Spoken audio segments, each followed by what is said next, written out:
नमस्कार दोस्तों, मैं हूं सौरभ कुमार और द पॉलिटिकल सौरभ में आपका स्वागत है। आज हम पढ़ेंगे पॉलिटिकल साइंस क्लास 11 का चैप्टर 9, जिसमें हम पढ़ेंगे संविधान एक जीवन दस्तावेज के बारे में। तो दोस्तों वीडियो के अंत तक बने रहें और दोस्तों में ये वीडियो को जरूर शेयर करें। हम पूरी डिटेल से पढ़ने वाले हैं आज का चैप्टर्स, और डिस्क्रिप्शन बॉक्स में जरूर जाकर देख लें अगला वीडियो। तो दोस्तों जिन्होंने चैनल को सब्सक्राइब नहीं किया, चैनल को सब्सक्राइब करके बेल आइकन जरूर दबा दें। तो आइए शुरू करते हैं।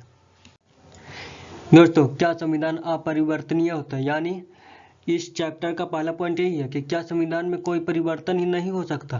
क्या वो एकदम फिक्स्ड होते हैं कि उन्हीं के हिसाब से हमें एकदम चलना होगा और उनका जो लिखा गया उनमें जो जो कानूनें लिखी गई हैं उन्हें परिवर्तन नहीं किया जा सकता?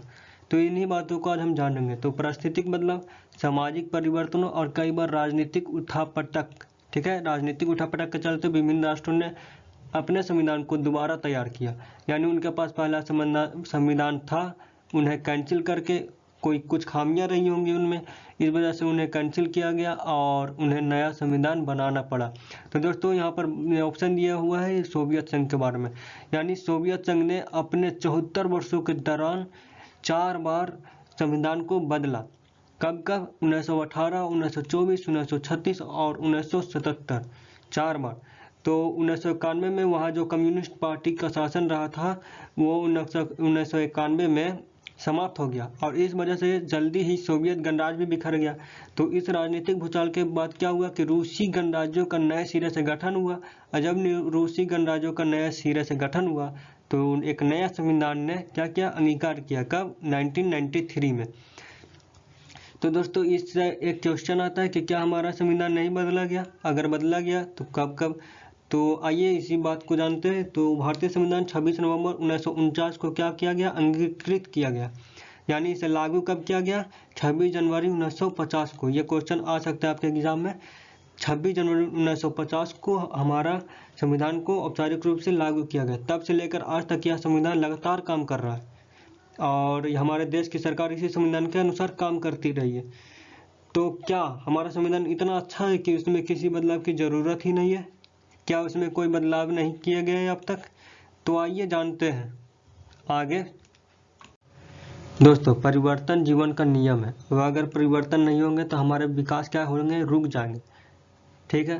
तो जिस वक्त हमारे संविधान बना, डॉक्टर भीमराव अंबेडकर और भी लोगों ने, सभी ने मिलकर जिस वक्त संविधान को बनाया, उस वक्त उस कानून का, जो कानून उन्होंने बनाया उस वक्त के हिसाब से अच्छे होंगे, लेकिन क्या पता वो कानून अब के हिसाब से अच्छे नहीं हो।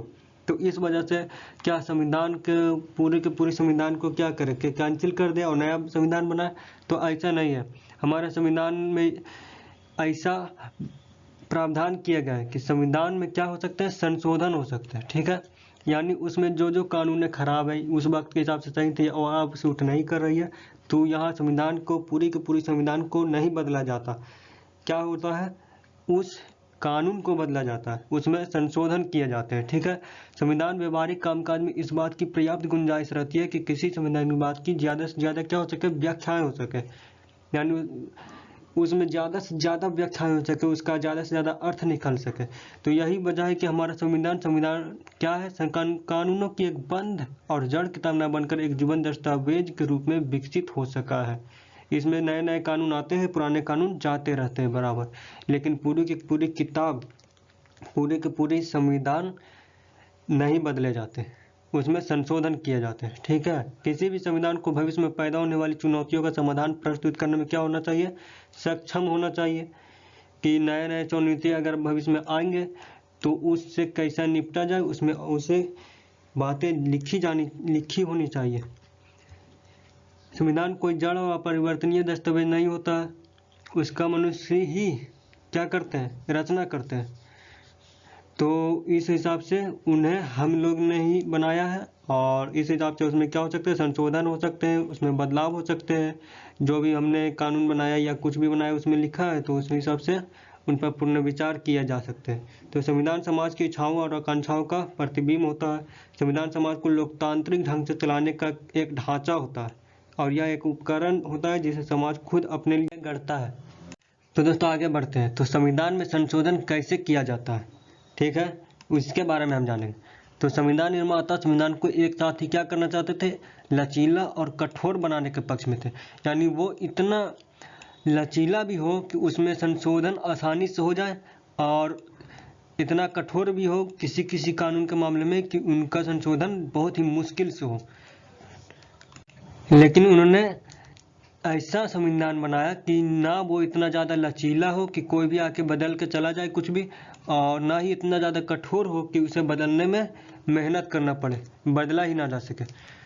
ठीक है, तो हमारा संविधान ना ज़्यादा लचीला है और ना ज़्यादा कठोर है। तो संविधान निर्माता संविधान को एक ऐसा रूप देना चाहते थे कि त्रुटि सामने आने पर उसका निवारण आसानी से किया जा सके।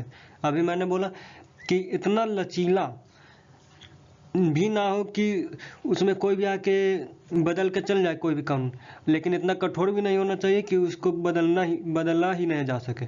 तो वो ऐसा बनाना चाहते थे कि उसमें त्रुटि अगर किसी कानून में से आए सामने तो उसे आसानी से बदला जा सके, उसका निवारण हो सके। तो हमारा संविधान एक संघीय राज्य व्यवस्था बनाने के पक्ष में था, यानी सभी राज्यों के हिसाब से संविधान को बनाया गया कि किसी भी राज्य का शक्तियाँ और केंद्र की शक्तियाँ आपस में टकराए ना, उनके बीच तालमेल बनाया गया। तो इसलिए उसमें ऐसे प्रावधान किए गए थे कि राज्यों की शक्तियों को उनकी सहमति के बिना, यानी जो राज्य थे उनके शक्तियों को उनकी सहमति के बिना नहीं हटाया जा सके। अगर उनका कोई कानून है राज्य से रिलेटेड तो उस कानून को हटाने के लिए राज्य से अनुमति लेना पड़े। ठीक है, कुछ पक्ष इतने केंद्रीय महत्व के थे कि संविधान निर्माता उन्हें संशोधन के दायरे से बाहर रखना चाहते थे, और इसके लिए संशोधन की प्रक्रिया को कठोर बनाना आवश्यक था। कुछ ऐसे महत्व के संविधान निर्माता मतलब कुछ ऐसे कानून थे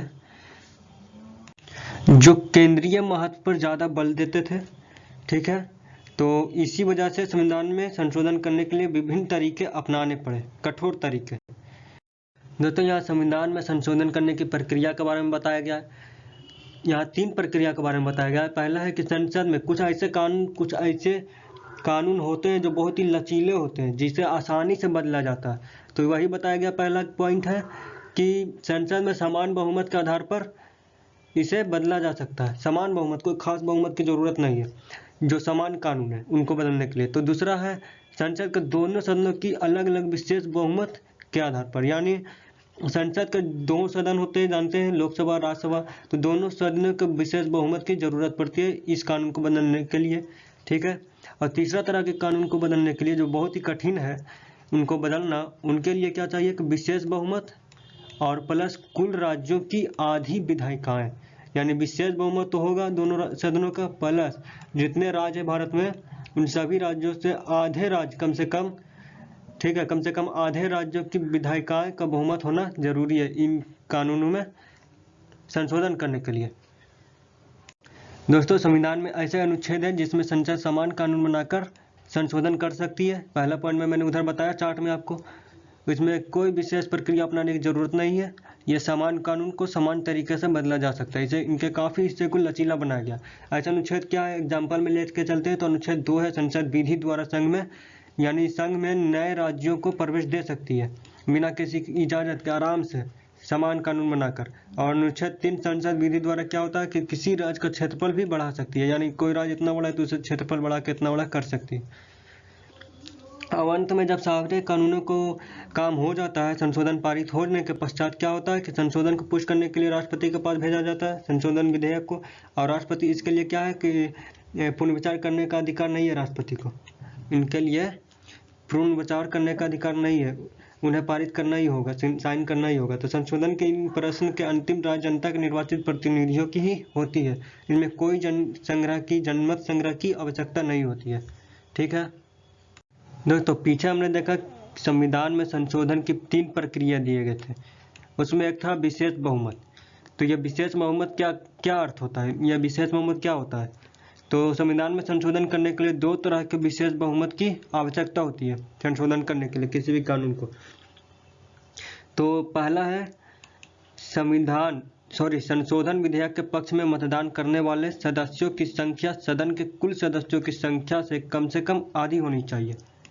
जैसे दोस्तों ये एक संशोधन विधेयक है, ठीक है, और इसके पक्ष में ये पक्ष में होंगे और ये भी पक्ष में, तो इनके पक्ष में जो भी सदस्य हैं जो इनके पक्ष में वोट करेंगे कि इसमें संशोधन होना चाहिए, तो उनके पूरा सदन में से कम वो संख्या आधी होनी चाहिए। उस सदस्यों की संख्या कितनी होनी चाहिए? आधी होनी चाहिए। यह पहला पॉइंट है। जैसे 300 है तो इसमें 150 पक्ष में होना चाहिए। और दूसरा पॉइंट कहता है कि संशोधन का समर्थन करने वाले सदस्यों की संख्या, जो संशोधन का समर्थन कर रहे हैं उनके सदस्यों की संख्या मतदान में भाग लेने वाले, जो भी मतदान में भाग लेंगे उनमें मतदान में भाग लेने वाले सभी सदस्यों की 2/3 होनी चाहिए। समझे? 2/3 होनी चाहिए, ठीक है। यह दूसरा पॉइंट था। तो संशोधन विधेयक को संसद के दोनों सदनों में स्वतंत्र रूप से पारित करने की आवश्यकता होती है। तो दोस्तों यहाँ देखिए कि विशेष बहुमत का औचित्य क्या है। तो लोकसभा में 545 सदस्य होते हैं। ये इम्पोर्टेंट क्वेश्चन है, याद कर लीजिएगा, नोट कर लीजिएगा कॉपी में, एग्जाम में आएंगे, जरूर आ सकते हैं। तो लोकसभा में 545 सदस्य होते हैं। लोकसभा में कितने सदस्य होते हैं? 545। तो अतः किसी भी संशोधन विधेयक का समर्थन करने के लिए 273 कितना 273 सदस्यों की आवश्यकता होती है। दोस्तों अगर मतदान का समय 300 मतदान का समय 300 सदस्य मौजूद है तो उनमें से 273 क्या होने चाहिए? सदस्य समर्थन में होने चाहिए। उनके समर्थन की आवश्यकता होगी किसी भी विधेयक को पारित करने के लिए। दोस्तों वो अनुच्छेद जिस पर केंद्र सरकार और राज्य सरकार, जो केंद्र सरकार और राज्य सरकार को शक्तियों का वितरण करती है और उनसे संबंधित, किनसे, जनप्रतिनिधियों से संबंधित होती है, उनमें संशोधन करने के लिए राज्यों से क्या करना होगा? परामर्श करना होगा, ठीक है।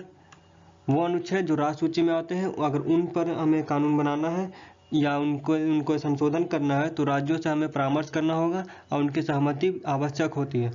बिना उनकी सहमति को ऐसा नहीं किया जा सकता, उनमें संशोधन नहीं किया जा सकता और ना बदला जा सकता, ठीक है। तो संविधान में राज्यों की शक्तियाँ सुनिश्चित करने के लिए ही यह व्यवस्था की गई है, ठीक है। तो जब तक आधे राज्यों की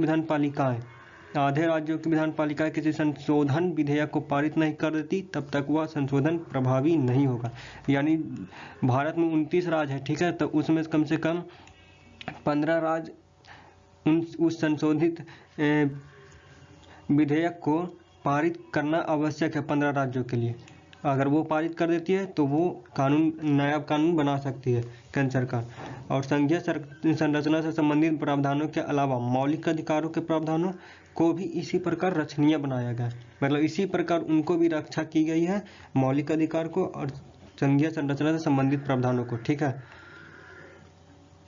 दोस्तों वीडियो ज़्यादा लंबा ना हो जाए इस वजह से हम यहीं पर रुक रहे हैं। जिन्होंने चैनल को सब्सक्राइब नहीं किया है, चैनल को सब्सक्राइब करके बेल आइकन जरूर दबा दें। अपने दोस्तों में वीडियो को शेयर जरूर करें।